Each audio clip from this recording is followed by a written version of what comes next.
School threats, safety concerns, and lockdowns in our area. There have been several in the last week following the Robb Elementary School shooting in Uvalde, Texas. Just today, the Clark County Sheriff's Office arrested a teenage boy for bringing a gun to Skyview High School. Investigators say he brought it in for self-defense. The boy was referred to a crisis responder. Also today, Centennial High School and Y East Middle School both put on lockdown for separate and non-credible threats. Good evening. Thanks for joining us for K2 News at 11, everybody. I'm Steve Dunn. And I'm Deborah Knapp. Heritage High School and North Salem High School have also had lockdowns in the past week. K2's Eric Mock has been following all of these reports and joins us now live from the Live Center. Eric, this seems like a lot in a short span of time.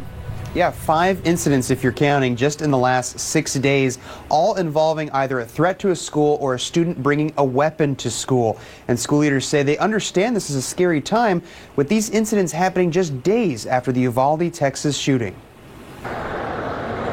Parents and students at Skyview High School were surprised Tuesday to learn a student was arrested there for bringing a loaded handgun to class. It is kind of surprising, but I'm glad that they got the guy fast and nobody got hurt. That's the important thing. Cheryl Monahan lives just a couple hundred feet away from the school. Yep, that for 20-some years. Her kids graduated from Skyview. She says she was never afraid then to send them to school.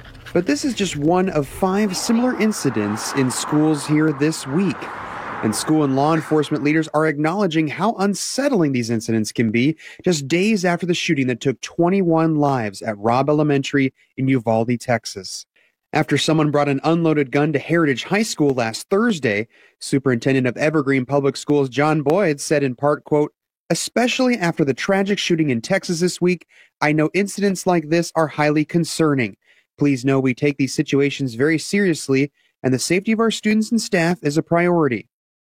And after North Salem High School went into lockdown from reports of a suspicious armed person near campus last Friday, Salem Police Chief Trevor Womack said in part, quote, "The recent horrific shooting in Texas has our students, parents, and community on edge, understandably.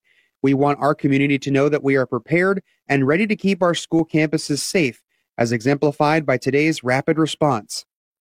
Thankfully, all these incidents turned out to not be credible threats, or the student was apprehended quickly before something could happen. But Monahan says it still doesn't feel as safe nowadays sending kids to school wherever they attend. Sending your kids to school anytime is scary. Comport with normal police work, and that has to tell us something. And I think what it tells us is they were out there to intimidate people. This past weekend marked 2 years since the start of Portland protests and riots that would last more than 100 days, and the city is still suffering repercussions, this time by means of several new lawsuits alleging police brutality. Thanks for joining us for K2 News at 6, everybody. I'm Steve Dunn. And I'm Deborah Knapp. There have been 3 new lawsuits targeting both Portland police and federal agents. K2's Genevieve Rayom is live for us downtown Portland. And Genevieve, the city's paid out big time before in similar cases. Yeah, Deb, just this past December, the city paid out a total of $125,000. 2 people sued the city saying they were injured by Portland police officers during a September 2020 protest. Now the city is getting hit again. In the last month and a half, 3 new federal lawsuits dropped regarding the summer of 2020, where demonstrations consumed the city of Portland nearly nightly. The plaintiffs in all cases claim some sort of injury at the hands of police, both federal and local. I think from the summer of 2020, there's a lot of questions we still have not had answered. Juan Chavez with the Oregon Justice Resource Center is the attorney for 2 of these cases. One of his clients says DHS agents forced her into an unmarked van. Far beyond that, they abducted this person, threw her in a van, drove her across the city, then, frisked her and demanded evidence from her. According to the suit, it was during this process when police told Evelyn Bassi she matched the description of a man they were looking for, later realizing they'd grabbed the wrong person. Bassi, according to the lawsuit, was treated for acute PTSD. The 2 other cases revolve around Portland police. The picture we are about to show you may be disturbing. Megan Oprok says Portland police incorrectly used a flashbang grenade, leaving this bloody gash in her leg. The 3rd suit claims Portland police detective Eric Kammerer pushed several demonstrators, including plaintiff Tyler Von Tillis. The suit saying it left him with a traumatic brain injury. The lawsuit also lays out an alleged pattern of PPB officers using force without justification. Part of demonstrating that history shows that folks who are seeking police accountability get different treatment. We reached out to several city leaders today for comment, including Mayor Ted Wheeler, his office telling us the mayor, who oversees the police bureau, does not comment on pending litigation. Portland police told us something similar, pointing us to the city's attorney's office. Criminals know the law just like everybody else does. And if they know they can't pursue us and they think they can get away with it, they're seeming to try more often.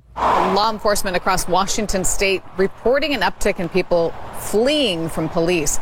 Many of them believe it's all because of a law change in the state. The law now makes it more difficult for officers to pursue people instead of more often than not. Officers say they just have to let people go. K2's Kelly Azer is live for us in Vancouver tonight. And do officers have options, Kelly? They sure do, and actually they have more than people probably even realize, because say hypothetically you decided to drive away from police when they have their lights and sirens going, thinking you might get out of that speeding ticket. Well, what you may not realize is they have an aircraft flying overhead tracking your every move so that they can catch up to you. And now not only are you facing that possible speeding ticket, but also a felony for eluding police. While police pursuits can be eye-catching, they can also be extremely dangerous for the public. That was the basis behind the change in House Bill 1054 in Washington last year. The bill became law this year, restricting law enforcement officers from engaging in pursuits. The law has changed, and we are restricted in what kind of pursuits we can engage in. So in order to engage in a pursuit, there has to be several criteria met. While the law was intended to make things safer, it has led to some unintended consequences. We've tried to adjust. Sergeant Darren Wright with the Washington State Patrol has been in law enforcement for more than 30 years.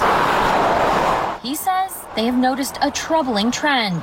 We have seen an increase in people failing to stop for the lights and sirens, and so it's become a little bit of a concern. And WSP aren't the only ones. Clark County Sheriff's Office and Vancouver Police are among many others dealing with the same issue. While some may think by fleeing they're getting away with whatever they were being pulled over for, police say not so fast. We do explore as many options as we can, including using aircrafts to track vehicles, using license plates, among other tactics. And you can bet when they do catch up, you can add a felony to your list of charges. Fleeing from police is still a felony. Although we can't pursue, it's still a felony to run from us. So not that anyone asked my opinion, but I wouldn't recommend eluding police. It's really not worth the felony charge personally.